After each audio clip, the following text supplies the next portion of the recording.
여러분 한 주일 동안 또 하나님의 말씀이 여러분과 함께 하시길 부탁드립니다. 사랑합니다. 네, 주님의 힘을, 말씀의 힘을 힘껏 내십시오. 여러분 오늘 읽었던 성경의 저자 루카스라고도 하는데요. 빛이 나는 사람, 그런 뜻이 있습니다. 여성 이름이 에스더라고 있죠. 하늘의 별처럼 빛난다 라는 그런 뜻이 있습니다. 한 분 한 분들이 하늘의 별처럼 여러분 세상에서도 그리스도인으로 활짝 빛나는 우리가 되시길 부탁드립니다. 한아름, 실제 있는 이름입니다. 참 이름 아름답죠. 황금빛, 이름 얼마나 아름답습니까? 최선을다하리, 실제 있는 이름입니다. 아, 참 이름 너무 이쁘고 귀엽다. 김꽃사랑 별사랑, 아, 참 아름답지 않습니까? 각각의 이름의 뜻에 합당한 것처럼 오늘 누가는요, 우리 모든 그리스도인들에게 주시는 이 본문에 있는 말씀을 통해 우리가 어떻게 하나님의 열정을 갖고 있는 또 파워풀한 그리스도인으로 그 이름에 합당한 성도로 살아갈 수 있을까, 이것을 말씀하고 있습니다. 오늘 누가복음 6장은요 12절에서 19절부터 시작이 되어지는 한 테마로 이루어져 있는데요, 누가복음 6장 12절에 19절은요 예수님이 12제자를 다 처음으로 모아놓고 처음에 메시지 하신 내용이에요. 예를 들면 제자 학교에 입학한 12명을 데리고요 이제 OT 하는 겁니다. 오리엔테이션 하는 거예요. 자, 제자란 무엇인가 하면 말이야 하면서요, 그 메시지가 오늘 첫 번째 메시지입니다. 우리가 알고 있겠지만 예수님의 12제자들은 각각의 생각을 따라 예수님을 쫓아왔습니다. 예수님이 이적도 많이 행하고요 메시지도 잘하니까 저분에게 가 있으면 내가 뭔가 떡고물을 얻을 수 있겠다. 야, 내가 뭔가 언변의 능력이 있을 수 있겠다. 그리고 저분이 왕이 되면 내가 옆에서 뭔가 권력을 좀 누릴 수 있겠다라는 생각을 다 갖고 왔습니다. 그래서 나중에 이제 성경으로 드러나기도 하죠. 뭐 동기가 어쨌든 간에요, 예수님은 그 12제자들을 데리고 와서 첫 번째 메시지를 합니다. 그 중에 그 예수님의 정체성, 제자의 정체성은 무엇인가를 오늘 본문에 말씀하고 있는 것이죠. 그래서 27절부터 오늘 시작이 되어집니다. 여러분 27절에서 30절까지인데요. 자, 29, 30절만 같이 보십시다. 예수님의 제자, 즉 교회가 가져야 될 첫 번째 정체성이 이러합니다. 29, 30절을 다 같이 읽습니다. 시작. 너의 입밤을 치는 자에게는 젖뺨도 돌려대며 내 겉옷을 빼앗는 자에게 속옷도 거절하지 말라. 내게 구하는 자에게 주며 내 것을 가져가는 자에게 다시 달라 하지 말며. 27, 28절도 제가 읽어보면 너희는 듣는 자에게 내가 이르노니 너희 원수를 어떻게 해요? 사랑하라. 너희를 미워하는 자에게 선대하라. 좋게 대하라. 너희를 저주하는 자를 위하여 오히려 축복하고 너희를 모욕하는 자를 위하여 기도하라 라고 이야기를 합니다. 제가 한 번은 운전을 하는데 뒤에서 큰 차가 막 위협적으로 저에게 빨리 가라고 클락선도 울리고 불빛도 쏘고 그래서 제가 좀 천천히 갔습니다. 그 마음이 굉장히 불편했는데요, 제가 정규 속도를 딱 진입했더니 계속 저에게 이렇게 신호를 주길래 계속 천천히 가서 제가 화가 굉장히 났습니다. 그러나 여러분, 누군가 욕을 할 때 내가 욕을 안 받으면 욕을 안 먹는 거죠. 네, 욕을 내가 먹었다고 얘기하지 않습니까? 아무리 나를 비난해봐야 내가 비난 안 받으면 나 비난을 안 받는 거예요. 그래서 그런 마음을 갖고 창문을 썩 열고 제가 이랬죠. 여러분, 제가 손가락으로 이렇게 했습니다. 그 사람에게. 그랬더니 이렇게 하더니 클락션을 빡 울리고 가더라고요. 이게 바쁜데, 그게 정규 속도가 60인데 너무 안 되니까. 그래서 제가 다 두 손가락 올리니까 제가 최고라고. 여러분, 다른 손가락 올렸으면 더 큰일 날 뻔 했지 않습니까? 최고입니다, 당신. 아유, 그러고 나서 제가 이렇게 마음의 감정의 잔상이 아무렇지도 않았습니다. 누군가 우리를 비난할 때 내가 그리스도인이기 전에 또 이런 사람이잖아요. 이게 참기가 정말 쉽지 않은 거죠. 제자에게 주신 말씀이라는 것을 우리가 기억해야 됩니다. 누구에게 주신 말씀이라고요? 제자입니다. 제자에게 주시는 말씀이기 때문에 이 말씀을 어떻게 해야 된다고요? 지켜야 되는 거예요. 그래서 여러분, 제자의 삶이 쉽다 어렵다? 쉽지 않은 것을 말씀하고 있는 줄 믿습니다. 자, 내게 구하는 자에게 내 것을 가져가는 자에게 다시 달라하지 말며 빌려가면요 어떻게 해요? 예, 그냥 줄 것 생각하라는 것입니다. 이것이 여러분 예수님의 제자들이 갖는 것이에요. 여러분 우리가 받기 전에 먼저 나눠주는 삶, 이것이 주님의 제자들에게 주시는 말씀이었던 것입니다. 여러분 혹시 누군가 빌려달라고 하면요 결심하셔야 돼요. 어떻게? 내가 못 받을 수 있겠다. 그렇게 빌리라는 게 아니라 하라는 겁니다. 왜 그럴까요? 이것은 인생의 소유권에 대한 예수님의 말씀인 것입니다. 여러분 우리의 인생의 소유는 누구의 것입니까? 내 자녀는, 또 내가 갖고 있는 모든 권리는 누구 것이란 말이에요. 이것이 여러분 제자에게 주시는 말씀이에요. 교회는 교회에게 주시는 말씀인 겁니다. 여러분 교회는 우리가 권력 있는 사람들이 모인 집단이 아니에요. 교회는 어떤 사람들이 오는 곳입니까? 제한 없어요. 여러분 교회는 아무나 올 수 있습니다. 또 누구든지 올 수 있습니다. 그래서 교회 문은요 열려져야 돼요. 교회 문이 활짝 열려지는 거예요. 아무나 올 수 있습니다. 누구든지 올 수 있어야 합니다. 그러나 예수님의 제자는요 아무나 될 수 없어요. 예수님의 제자는요 구별되고 선별됩니다. 교회는 아무나 올 수 있지만 그리스도인은 아무나 될 수가 없다는 것을 본문이 이야기해요. 이 말씀을 들으면서 예수님의 제자들이 퀘션, 느낌표가 있었을지 모르겠습니다. 예수님을 따라 사는 삶은 내 주머니를 털어서 줘야 된다는 것이네? 왜 그러지? 내가 권력을 갖고 힘을 갖고 뭔가 좀 풍요로워지는 삶을 사는 것이 아닌가? 라고 생각했을지 모르겠습니다. 여러분 솔로몬 지은 잠언 11장 24절 25절도 이런 말씀이 있어요. 흩어 구자여도 더욱 부하게 되는 일이 있나니 과도히 아껴도 가난하게 될 뿐이라. 구제를 좋아하는 자는 풍족하여질 것이요 남을 윤택하게 한 자는 윤택하여지리라. 이게 역설의 이야기예요. 물론 여러분 아껴 쓰는 것이 맞습니다. 또 내게 있는 많은 것들을 귀하게 여겨서 이걸 소중하게 여기는 것은 정당하고 맞는 것입니다. 이 말씀은요 하나님의 백성들 죄 그리스도인들에게 주시는 말씀이에요. 교회에게 주시는 말씀입니다. 이 역설인 것입니다. 우리의 보물은 어디에 있는 것입니까? 하늘에 있는 것입니다. 여러분 하늘의 보물을 얼마나 쌓아두셨나요? 요즘에 제가 제 아내와 함께 이 금반지를 하나 맞추자고 그래서 금반지를 서로 맞추려고 보니까 여러분 저 금한돈에 얼마입니까? 50만 원이요. 60만 원이요. 제가 저희 첫째 아이 도를 할 때 제 기억에 그때 금이 제 기억에는 한 30개인가 40개 정도? 제 어머니는 이렇게 큰 목걸이를 주시고 나중에 비상금을 써라 했더니 제 1년 뒤에 다 비상금을 다 썼습니다. 그때 당시에 2003년도 당시 2년도가 당시에요. 100 얼마인가 받아서 그때도 컸죠. 지금 갖고 있었으면 매우 좋았을 뻔했죠. 야, 이 금 하나를 모으는 게 이게 쉽지 않은 거예요, 요새. 가장 기뻐. 그래서 제가 한번 주려고 하니까 이제 개를 들어야 돼요. 야, 이거 뭔가 해주려고 하는 게 이게 비싸구나. 여러분 혹시 지나가다가 금 한 돈을 이렇게 얻게 된다면 절 주시면 활용 잘하겠습니다. 여러분 이 잠언에 있는 말씀이 오늘 본문에 있는 말씀과도 같은 역설적인 말이에요. 수백 년 전에 주셨던 구약의 말씀인가 오늘 주님의 제자들에게 주시는 말씀이 동일하다는 거예요.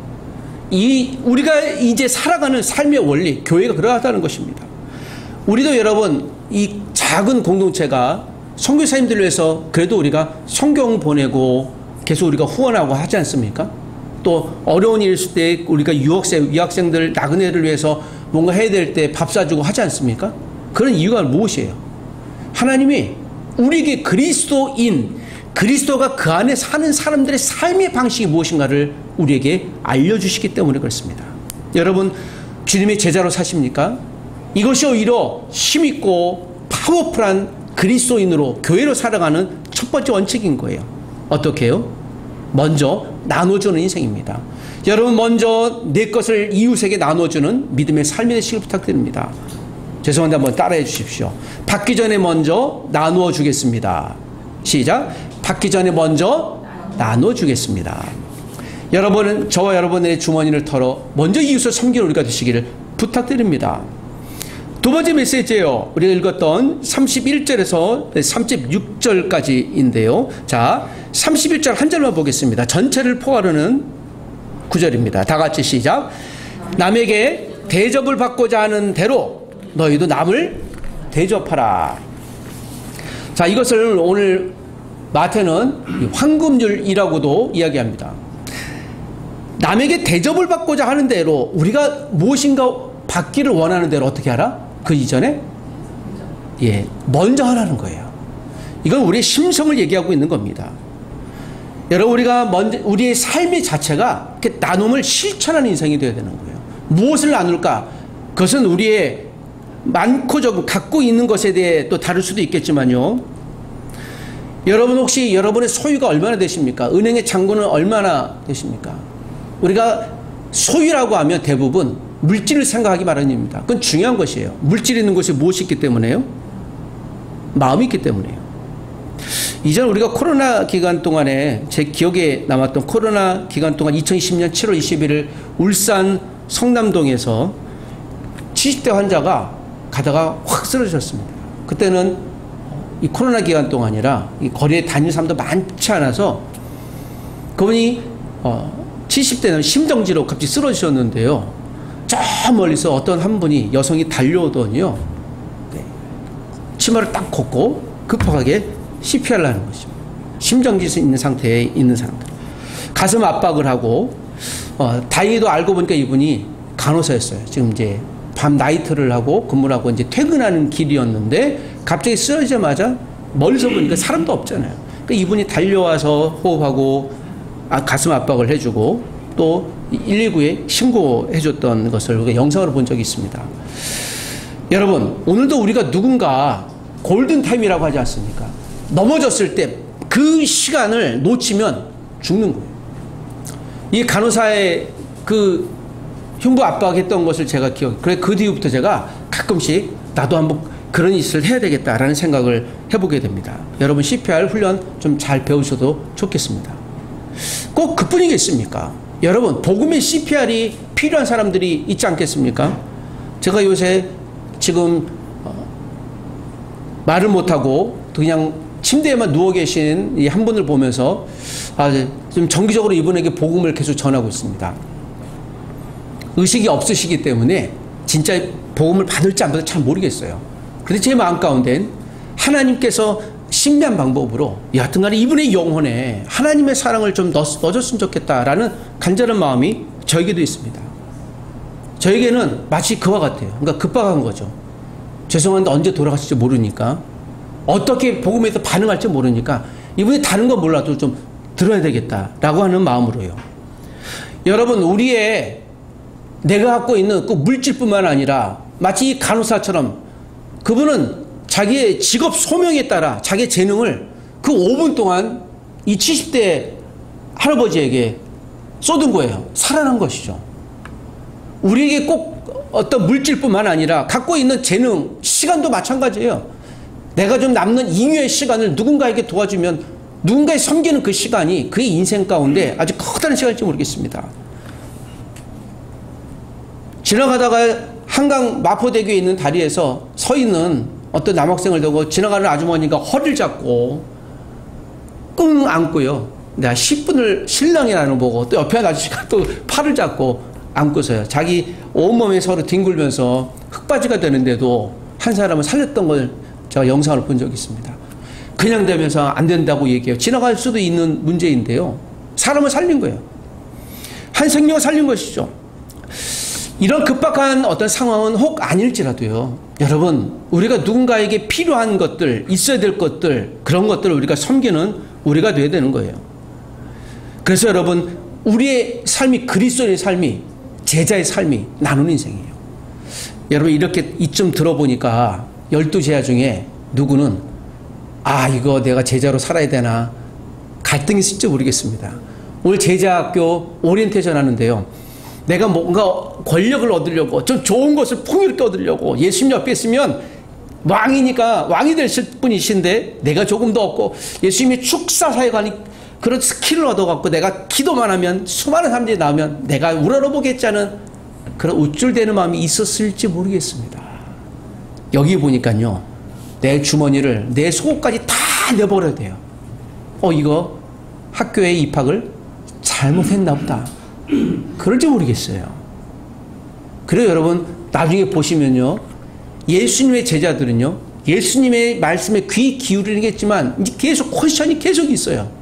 아니, 우리도 지금 먹을 것이 없는데 무슨 주란 말이야. 2만 명이나 되는 사람들 광야에서 아니 어떻게 먹이란 말이야. 이런 불평도 계속 있습니다.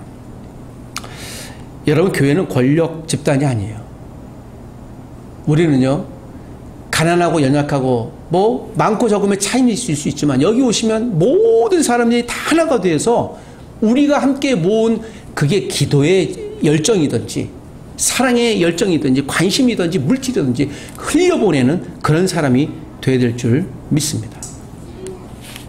우리가 2023년 7월 고 최수근 해병이 내성천에서 순직했던 사건이 지금 굉장히 많이 회자되고 있지 않습니까? 거기에 지금 몇몇 사람들이 지금 연결되어 있는데요. 지난주에도 여러분 뉴스를 보셨겠지만 통일교도 연결이 됐고요.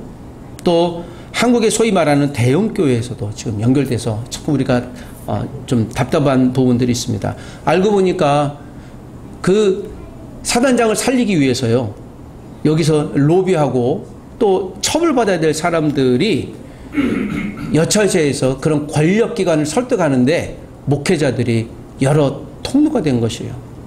제가 이 이야기를 하는 것은요, 여러분, 이 사건의 중심은요, 22살 이 젊은 안타까운 젊은 청년의 인생, 또 이 아들을 보내서 지금도 슬피 울고 있을 이 유가족들을 아무런 위로나 국가에서 이들을 돕거나 격려하는 게 없다라는 것이에요.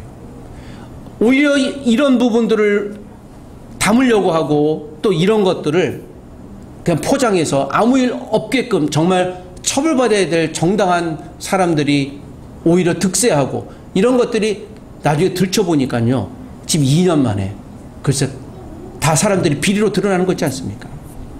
통일교에 갔더니 거기 가보니까 지금 어제 뉴스를 수십억 원어치의 엔화, 달러, 또 우리가 소위 말하는 값비싼 가방, 럭셔리 가방을 뭐라 그래요? 명품 가방? 그렇게 수십억 개 있는 거지 않습니까? 일본에서 지난해 3,300억 원이 헌금으로 들어갔다잖아요. 그러니까 사이비 집단이니까, 예, 그 한학자라는 사람이 교주니까 뭐 그 사람이 뭐 어머니라고 해서 하늘 어머니라고 해서요.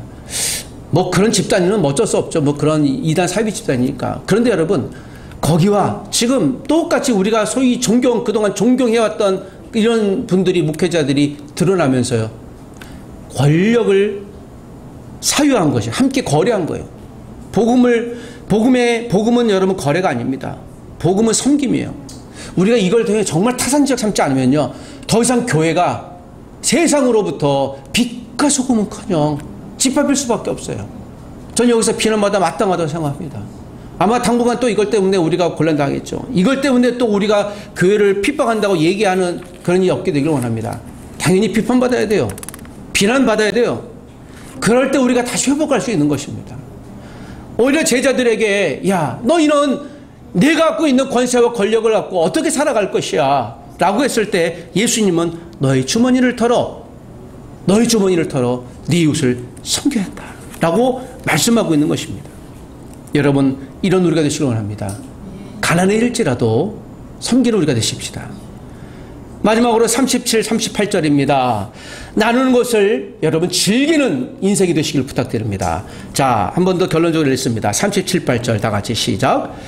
비판하지 말라. 그리하면 너희가 비판을 받지 않을 것이요. 정죄하지 말라. 그리하면 너희가 정죄를 받지 않을 것이요. 용서하라. 그리하면 너희가 용서를 받을 것이요. 주라. 그러면 너희가 줄 것이니 곧 후이 되어 누르고 흔들어 넘치도록 하여 너희에게 안겨주리라. 너희가 헤아리는 그 헤아림으로 너희도 헤아림을 도로 받을 것이니라. 자, 오늘 본문의 결론적으로 이렇게 결론이 맺어져요. 주라. 그리하면 너희에게 줄 것이니 곧 후이 되어 누르고 흔들어 넘치도록 하여 라고 이걸 많은 분들이 축복의 말씀으로 주기도 합니다. 이 말씀 맞아요. 우리의 삶이 차고 넘치고 흘러서 사람들에게 베풀어주는 그런 인생이 되길 원합니다. 전 여러분들이 그런 사람 되길 원합니다. 여러분의 은행 잔고가 차고 넘쳐 흘러주십시오. 여러분의 건강이 차고 넘쳐 흘러 그 에너지가 많은 사람들 돕는 섬김의 손길이 되시길 주의 이름으로 부탁드립니다. 그런데요, 자, 오늘 이 말씀은 이 한 구절에 집중하지 말고 읽었던 27절부터 하나로 볼 수 있어야 돼요. 예수님의 메시지는 그런 것입니다. 나누는 것이 무엇인가? 주의 제자가 된다는 것은 무엇인가? 그리스도를 산다는 것은 무엇인가? 우리가 정말 힘있고 능력 있는 주의 제자가 되길 원하는가? 하나님을 따르는 제자들이 되길 원하는가? 제일 먼저 나누어라는 거예요. 주라라고 하는 것입니다. 무엇을 줄까요? 무엇을 줄까요? 여러분 예수님을 따르는데 여러분 생기는 것이 무엇입니까? 권력이 생깁니까? 근데 여러분 우리 다 내심 여러분과 저의 기도 제목을 보면 대부분 무엇이에요? 여러분 하나님께 달라는 것이 많습니까? 준다고 하는 것이 많습니까? 하나님 내게 은혜를 주옵소서. 주님, 내가 차고 넘쳐 흐르니 하나님께 나를 드립니다 라고 하는 것이 100개 중에 한두 개고요. 전부 다 어떻게 해요? 주여 주옵소서. 그냥 주십시오가 아니라 주옵소서, 주시옵소서, 주시옵소서 라고 하잖아요. 이게 여러분 그 기도는 맞아요. 틀리지 않습니다. 기도라는 게 바랄 게 바랄 도예요. 바란다는 것이에요. 하나님 내게 얼마나 많이 하나님께 드리겠습니까? 우리가 다 이런 조건이 있는 것이죠. 제가 연애 예배학교 할 때요, 2기 할 때 배우자 조건 리스트 쓰라고 하는 것이 있었는데요. 어느 한 자매가 목사님 저는요 성품만 봐요. 그래. 그 자매를 다른 형제를 소개해 준 적이 있어요. 그랬더니 마음에 좀 심퉁해갖고 별로 마음에 안 든대. 제가 보면 괜찮은 형제였거든요. 그러더니 그래요. 키가 좀 작아서요. 자기가 생각했던 것보다. 그 자매도 150도 안 되는 키가 그 형제가 180이 좀 안 됐거든요. 근데 키가 180이 안 넘는다고 자기가 좀 아니래. 그래서 성품만 본다고 해놓고 아니 말이 그렇지요. 너 쓰라고 해서 아무도 없었잖아. 아니 그래도요 키는 180 이상은 좀 돼야 되고요. 그래도 학력은요 뭐 대학원을 좀 나와야 되고요. 그래도 회사는 이게 줄줄이 사탕으로 줄줄줄줄줄줄줄 나오는 거예요. 그래서 내가 너 참 결혼하기 쉽지 않겠다. 속으로 얘기해요. 여러분 우리 사람들은 전부 무엇을 취해요? 여러분 사람 볼 때 마음의 중심을 보길 원합니다. 아멘 할지라도요 여러분 마음의 중심을 어떻게 보겠어요? 볼 수 있어요 없어요? 여러분 30년 40년 살았던 부부도 서로 알아요 몰라요? 심지어 나도 나를 알아요 몰라요? 아 내가 이런 일 왜 이랬지? 나도 나를 몰라요. 이 진짜 사실을 몰라요. 사람들은 다 기준이 있어요. 기준이 무엇이에요? 조건이라는 거예요. 조건 언상 없어요. 다 있습니다. 부모가 자식을 키우는 것도 헌신하는 것 같은데 무엇을요? 여러분 자식은 부모의 뭐예요? 보험이죠. 인생보험 아니겠습니까? 부모님이 사실 내심 그렇지 않지만 그래서 여러분 키우는 거 아니에요? 그렇지 않을지라도요 우리가 갖고 있는 내심 기대가 있는 것입니다. 저도 목사로서 여러분들이 믿음으로 성장하기를 원해요. 그게 이제 욕구예요. 아 그래도 우리가 성경을 잘 알고 배우고 성장해서 참 좋겠다. 이제 그런 성장 욕구가 저에게 굉장히 많아요. 사람들이 다 그렇습니다. 그러나 기억하십시오. 그런 기대가 틀린 것은 아니지만 우리가 그리스도인으로 살아간다는 이유, 오늘 다시 주님 앞에 이 본문에 있는 말씀, 주님의 제자학교 오리엔테이션에 와서 주님이 제일 먼저 강조하셨던 것은 오히려 너의 원수마저도 사랑할 정도로. 사랑 못합니다. 그래서 주님 아셨어요. 못하는데도 요구하는 것은 무엇이에요? 기준을 얘기하는 것이에요. 그럴 정도로 주의 제자가 된다는 것은 내 것을 주는 인생이라고 말씀하고 있는 것입니다. 말씀을 정리하십시다. 여러분, 내가 먼저 받기 전에 내 것을 먼저 나눠주는 우리가 되시길 주의 이름으로 부탁드립니다. 나눔의 삶이 내 인생의 귀인이 되는 하나님의 사람이 되시길 주의 이름으로 부탁드립니다. 나누는 것을 엔조이하고 즐기는 인생이 되시길 주의 이름으로 부탁드립니다. 마지막으로 기억해 보십시오. 하나님이 내게 주신 것들 중에 이미 주신 것이 얼마나 많습니까? 여러분 오늘 예배당에 올 때 걸어서 오셨죠? 우리가 휠체어 타고 오시는 분들도 있어요. 고난스럽습니다. 여러분 우리가 두 손 들 수 있는 손이 있지 않습니까? 한 손이 절단돼서 그 절단된 손을 갖고 일상에 재활하시는 분의 모습을 본 적이 있습니다. 얼마나 고단스럽게 이 동작을 하는지요. 여러분, 우리가 하나님 앞에 두 손 들 수 있는 상황, 팔이 있을 때 감사할 수 있는 우리가 되시길 원합니다.